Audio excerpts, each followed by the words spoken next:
Welcome back. Communities in eastern Kentucky are still rebuilding after the devastating floods of July in 2022.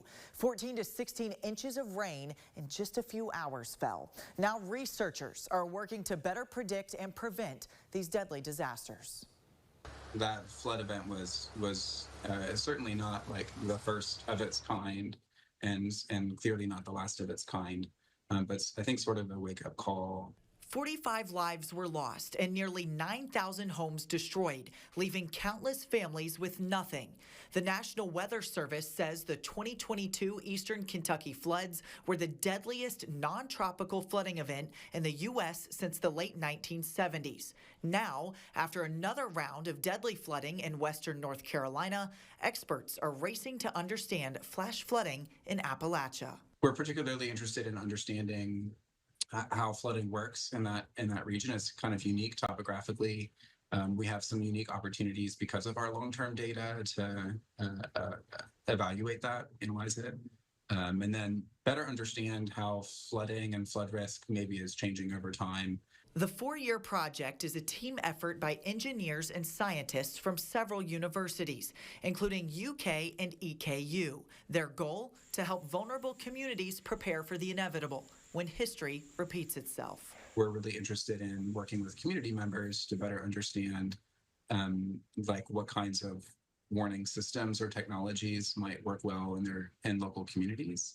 While the National Weather Service issues flash flood alerts, Dr. Sinha hopes this new research will deliver more targeted warnings, down to a single holler, to help save lives. Even more importantly, hope we deliver a technology or a system that's actually helpful for local communities in a way that facilitates folks getting out, evacuating before a flash flood comes. So Peyton, right there, you mentioned the flooding earlier this year in North Carolina. So how did that event compare to the floods we saw just a couple years ago in eastern Kentucky? Well, the biggest difference, well, first I want to say both of these were tragic because they were deadly. Right. But both of these storms, while they did have some similarities, the biggest difference was, this is video of North Carolina behind us. It was a tropical, post-tropical, or still was a tropical cyclone that was working through those areas. And forecasters actually really nailed the forecast in North Carolina, even though it was still tragic.